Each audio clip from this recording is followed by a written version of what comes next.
स्वागत है आपका एचजे एजुकेशन हिंदी में। इस वीडियो में हम लोग स्ट्रेटेजिक ह्यूमन रिसोर्स मैनेजमेंट के रोल को पढ़ेंगे और साथ ही साथ स्ट्रेटेजिक ह्यूमन रिसोर्स मैनेजमेंट के एवोल्यूशन के बारे में जानेंगे। ऑर्गेनाइजेशन का सक्सेस में स्ट्रेटेजिक ह्यूमन रिसोर्स मैनेजमेंट का बहुत इंपॉर्टेंट रोल होता है।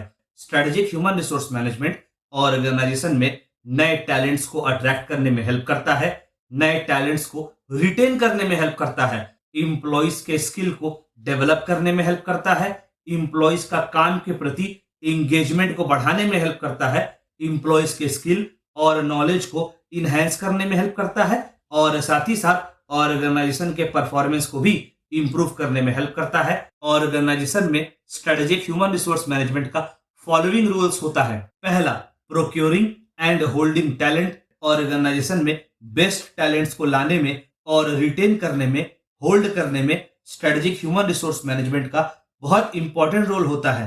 इफेक्टिव और efficient strategic human resource management का प्रैक्टिस ऑर्गेनाइजेशन को इंप्लॉइज के उन स्किल्स और कॉम्पिटेंसीज को आइडेंटिफाई करने में हेल्प करता है जो काम को सही से पूरा करने के लिए और ऑर्गेनाइजेशन के सक्सेसफुल होने के लिए इंपॉर्टेंट होता है। इससे ऑर्गेनाइजेशन को टैलेंटेड टीम और टैलेंटेड वर्कफोर्स को बनाने में आसानी होती है, जो ऑर्गेनाइजेशन को अलग अलग एक्टिविटीज को परफॉर्म करने में हेल्प करता है।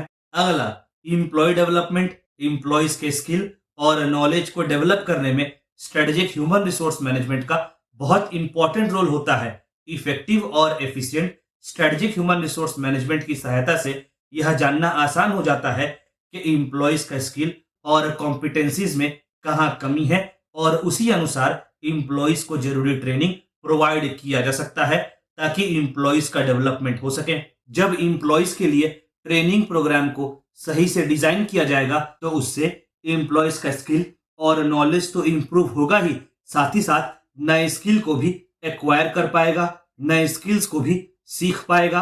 अगला, अडेप्टिंग टू चेंजेस। समय के साथ साथ ऑर्गेनाइजेशन और उसके एनवायरनमेंट और कंपोनेंट्स में भी चेंजेस देखने को मिलता है, तो स्ट्रेटेजिक ह्यूमन रिसोर्स मैनेजमेंट की सहायता से ऑर्गेनाइजेशन उन चेंजेस को अच्छे से मैनेज कर पाता है और अपने आप को अपॉर्चुनिटीज और चैलेंजेस के हिसाब से ढाल पाता है। इससे ऑर्गेनाइजेशन अपने आप को मार्केट के हिसाब से भी एडजस्ट कर पाता है और कंपटीशन में बना रहता है। अगला, वर्क इंगेजमेंट। ऑर्गेनाइजेशन में इंप्लॉइज के वर्क इंगेजमेंट को बढ़ाने में स्ट्रेटेजिक ह्यूमन रिसोर्स मैनेजमेंट का बहुत इंपॉर्टेंट रोल रहता है। स्ट्रेटेजिक ह्यूमन रिसोर्स मैनेजमेंट के इफेक्टिव और एफिशिएंट प्रैक्टिस की सहायता से पॉजिटिव वर्क एनवायरनमेंट बनाया जा सकता है, जिससे इंप्लॉइज का काम में मन लगेगा, इंप्लॉइज अपने आप को वैल्यूड समझेंगे और वह अधिक मन लगाकर काम करेंगे, जिससे ऑर्गेनाइजेशन को अपने गोल्स और ऑब्जेक्टिव्स को अचीव करने में आसानी होगी। अगला, परफॉर्मेंस इंप्रूवमेंट। ऑर्गेनाइजेशन के परफॉर्मेंस को इंप्रूव करने में effective strategic human resource management का बहुत इंपॉर्टेंट रोल रहता है।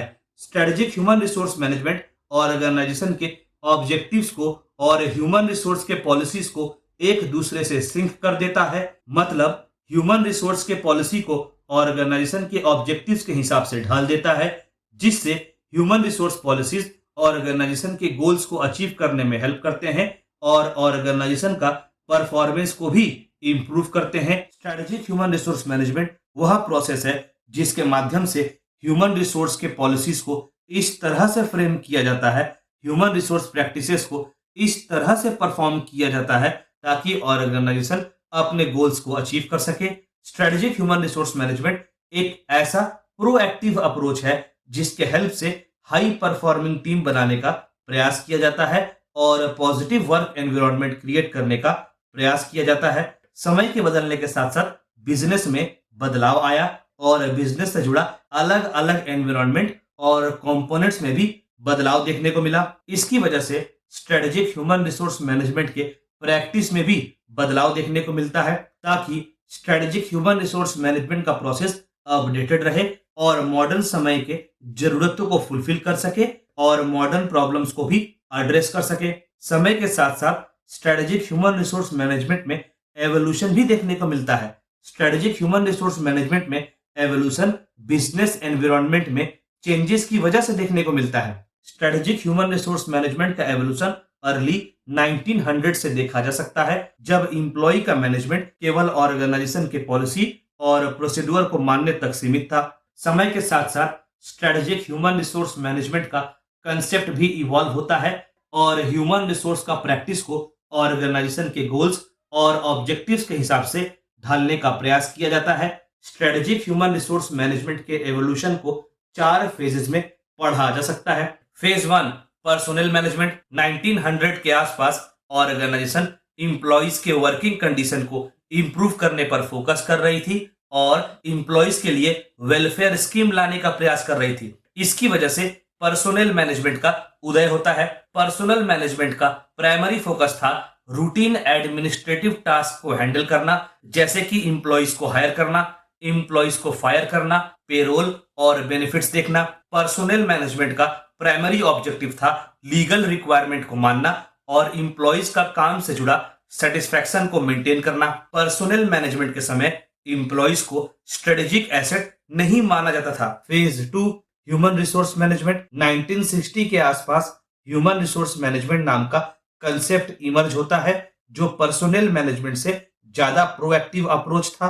प्रोएक्टिव अप्रोच पहले से प्रॉब्लम के बारे में आइडिया लगा देता है और प्रोसेस स्टार्ट होने से पहले ही यह जानने का प्रयास करता है कि कौन कौन से कारणों से प्रोसेस फेल हो सकता है या प्रोसेस में प्रॉब्लम्स उत्पन्न हो सकते हैं। ह्यूमन रिसोर्स मैनेजमेंट की वजह से ऑर्गेनाइजेशन का फोकस इंप्लॉइज के डेवलपमेंट की ओर शिफ्ट हो गया और इंप्लॉइज को स्ट्रेटेजिक एसेट समझा जाने लगा। ह्यूमन रिसोर्स मैनेजमेंट का मेन ऑब्जेक्टिव था टैलेंटेड इंप्लॉइज को रिक्रूट करना, ट्रेन करना, रिटेन करना और ह्यूमन रिसोर्स प्रैक्टिस को ऑर्गेनाइजेशन के ऑब्जेक्टिव्स और गोल्स के हिसाब से ढालना। ह्यूमन रिसोर्स मैनेजमेंट का एम था हाई परफॉर्मेंस इंप्लॉय को डेवलप करना, हाई परफॉर्मेंस वर्क कल्चर बनाना और इंप्लॉइज को पॉजिटिव वर्क एनवायरनमेंट और पॉजिटिव एक्सपीरियंस प्रोवाइड करना। Phase 3 strategic human resource management. 1990 के आसपास strategic human resource management human resource management का एक स्ट्रेटेजिक रूप बनकर सामने आता है। स्ट्रेटेजिक ह्यूमन रिसोर्स मैनेजमेंट का फोकस था ह्यूमन रिसोर्स से जुड़ा प्रैक्टिस को ऑर्गेनाइजेशन के स्ट्रेटेजी के हिसाब से ढालना, ताकि ऑर्गेनाइजेशन कंपटीशन में बनी रहे और ऑर्गेनाइजेशन अपने कॉम्पिटिटर से आगे भी रहे। स्ट्रेटेजिक ह्यूमन रिसोर्स मैनेजमेंट का प्राइमरी ऑब्जेक्टिव था ह्यूमन रिसोर्स से जुड़े चैलेंजेस को आइडेंटिफाई करना, ह्यूमन रिसोर्स से जुड़ा मैट्रिसेस और एनालिटिक्स को डेवलप करना और ह्यूमन रिसोर्स से जुड़ा प्रैक्टिस को ऑर्गेनाइजेशन के हिसाब से ढालना।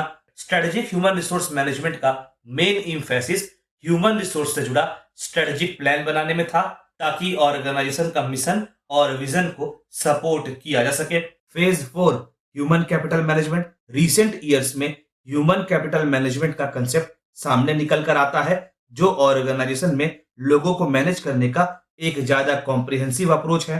ह्यूमन कैपिटल मैनेजमेंट एक ऐसा इंटीग्रेटेड अप्रोच है जिसका फोकस होता है इंप्लॉइज के स्किल, नॉलेज, एक्सपीरियंस आदि को मेजर करना, परफॉर्मेंस को मैनेज करना और पूरा इंप्लॉइज को मैनेज करना, ताकि काम से जुड़ा रिजल्ट को प्राप्त किया जा सके, ताकि काम से जुड़ा रिजल्ट को अचीव किया जा सके। ह्यूमन कैपिटल मैनेजमेंट का फोकस होता है ह्यूमन रिसोर्स से जुड़े एनालिटिक्स को डेवलप करना, ताकि जरूरी रिलेटेड डिसीजंस लेने के लिए एनालिटिक्स अवेलेबल हो और डिसीजंस एविडेंस और डेटा के आधार पर लिया जा सके।